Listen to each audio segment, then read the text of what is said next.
안녕하세요. 원피스 도서관 원도입니다. 드디어 마리조아의 국보와 악마의 열매, 그리고 이모가 왜 이렇게 강한 능력을 가지게 되었는지 알게 되었습니다. 원피스 서사의 중심에는 두 가지 상반된 이데올로기의 충돌이 자리 잡고 있는데요. 하나는 이모가 상징하는 절대적이고 정적인 통제이고, 다른 하나는 조이보이와 그의 계승자 루피가 추구하는 혼돈에 가까운 궁극적 자유입니다. 이건 단순한 권력 투쟁을 넘어 세계의 존재 방식 그 자체를 정의하기 위한 전쟁이라고 할 수 있습니다. 갓벨리에서 로저, 가프, 록스의 연합 전력이 이모에게 피해를 주지 못했다는 전제를 기반으로 하는데요. 그러나 이 전제에 대한 비판적 재검토가 필요합니다. 여러 정황을 종합해볼 때 사건의 전개는 다른 순서로 진행되었을 가능성이 높습니다. 지백의 주된 목표는 철룡인이었으나 그는 이모와 직접 대면하여 패배한 것으로 추정되는데요. 이 패배 이후 록스는 자아를 잃고 폭주하는 악마 상태에 빠졌으며 가프와 로저 연합이 상대한 것은 바로 이성을 잃고 날뛰는 록스였다는 가설이 설득력을 얻고 있습니다. 갓벨리의 이모와 오로성이 존재했다는 사실은 확인되었지만 그들이 가프 로저 연합과 직접 전투를 벌였다는 증거는 없는데요. 공식적인 역사는 가프와 로저가 록스의 적단을 격파했다고 기록하고 있으며 이는 세계 정부가 필사적으로 은폐하려 한 사실입니다. 이는 이모의 개입이 그 이전에 벌어진 은밀한 사건이었음을 시사합니다. 결론적으로 갓벨리 사건은 최상위권 패기가 이모에게 통하지 않음을 증명하는 사례가 아닙니다. 오히려 이는 이모의 힘에 대한 새로운 기준점을 제시하는데요. 이모는 로저의 최대 라이벌이었으며 미래의 상황들을 선언으로 두었던 지백을 단독으로 제압할 수 있는 힘을 가졌습니다. 가프와 로저의 연합은 이모가 승리한 후에 잔해를 처리하기 위해 필요했던 것입니다. 따라서 문제는 패기가 이모에게 피해를 줄 수 있는가가 아니라 지백을 단신으로 꺾은 힘을 능가하기 위해서는 어떤 수준의 패기가 요구되는가로 재정이 되어야 합니다. 패왕색 패기는 명확한 발전 단계를 거치는데요. 무의식적인 감정의 폭발로 발현되는 초급 단계, 의지대로 약자를 선별하여 무력화하는 중급 단계, 나아가 주변 환경에 물리적 영향을 미치는 상급 단계, 그리고 최종적으로 공격의 패기를 둘러 파괴력을 극적으로 증폭시키는 휘감기의 경지에 이릅니다. 이 패왕색 휘감기는 로저, 흰수염, 카이도, 루피와 같은 최강자들이 접촉 없이 격돌하고 가장 견고한 방어조차 뚫을 수 있게 만든 핵심 기술입니다. 여기서 오다가 언급한 패왕색 패기의 극한이라는 개념은 다음 단계의 이론적 정점으로 상정할 수 있는데요. 이는 단순히 더 강력한 패위감이 아닙니다.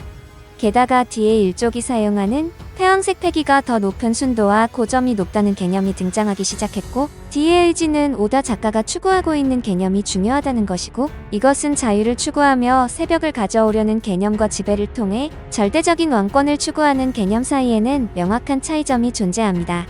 그리고 이모는 이러한 뒤의 의지 자체에 대한 안티테제, 그것들의 의지와 정체를 소멸시키는 힘을 상징하는데요. 따라서 궁극적인 패기 대결은 단순한 힘의 충돌이 아닌 개념의 전쟁이 될 것입니다. 루피의 패왕색 패기의 극한은 자유와 해방이라는 개념이 주입된 패기이며, 티치의 것은 지배와 무, 그리고 이모의 것은 통제와 소멸의 개념이 담긴 패기일 겁니다. 이러한 공격이 불멸의 존재에게 피해를 줄 수 있는 이유는 그것이 물리적 육체가 아닌 개념적 존재 자체를 공격하여 더 강한 반대 의지로 상대의 의지를 덮어쓰려 시도하기 때문입니다. 이것이 도미리버시를 파괴하기 위한 시작점이라는 것이죠. 그렇다면 지금부터 오다가 설계한 굉장히 놀라운 근거들을 소개해드리겠습니다. 원피스가 점점 마법 판타지물이 되어가는 게 조금은 무서운데요. 저는 이제 이런 생각까지 해봅니다. 악마의 열매의 기원과 기존 설정이 이모와 그의 악마의 계약에서 유래했을 가능성에 대해서 생각해봅니다. 이모가 이 정도의 퍼포먼스와 영향력을 보여줄 수 있다면 이모가 악마의 열매까지도 창조할 수 있을 것이라는 방향성을 생각할 수 있습니다. 악마는 인간이 깨어날 때까지 인간에게 힘을 부여하는데, 인간 안의 악마가 숙주를 사로잡는 것은 임펠다운의 간수들에게 일어난 일과 유사합니다. 베가펑크는 악마의 열매란 누군가의 소망으로 탄생한 것으로 사람들이 바랐던 모습이 현실로 구현화된 매개체라고 했고, 루피의 악마의 열매도 그렇고 모든 악마의 열매들도 사실 먼 옛날 누군가가 그러한 능력을 받았기에 탄생한 것이라고 볼 수 있다는 것인데요. 이러한 초월적인 악마의 능력들을 창조할 수 있는 수준의 창조자는 이무가 아니면 설명이 불가능하다는 것이고, 악마라는 공통 분모까지도 공유하고 있다는 것입니다. 그리고 그들은 바다의 저주를 받게 되죠. 어쩌면 이무의 약점은 악마의 열매의 능력자들이 바다의 저주를 받는 것과 마찬가지로 바다의 힘이 약점이지 않을까요? 베가펑크는 악마의 열매가 인간의 욕망을 표현한 것이라고 말했습니다. 하지만 한계가 있습니다. 하나의 열매는 각각 하나의 욕망을 표현할 수 있습니다. 그런데 이무는 무한한 욕망을 한꺼번에 충족시킬 수 있는 능력을 가진 것 같습니다. 물론 검은 수염 역시 여러 개의 욕망을 표현할 수 있습니다. 가장 이질적인 존재라는 표현까지 했죠. 하지만 악마의 열매를 먹으면 바다에게 미움을 받는다는 단점이 있고, 수영이 불가능하고 바닷물과 해루석 등에 약하다는 단점이 있죠. 하지만 오로성은 익사하지 않았습니다. 이 부분은 이상하죠. 결국 이 부분이 해결되어야 한다는 것인데요. 그것은 아직까지도 오다가 숨겨놓고 있는 마리조아의 국보입니다. 돈키호테 도플라밍고는 판게아성 내부에 존재하는 국보의 존재를 밝혔는데요.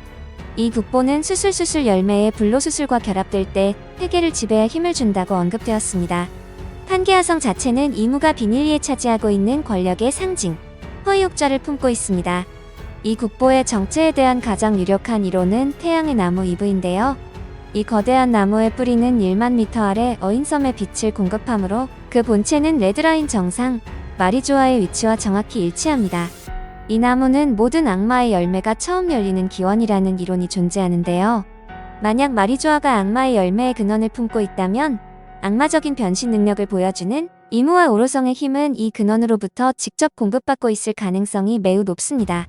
이무는 단순히 강력한 악마의 열매 능력자가 아니라 악마의 열매 시스템 전체를 관장하는 주인입니다.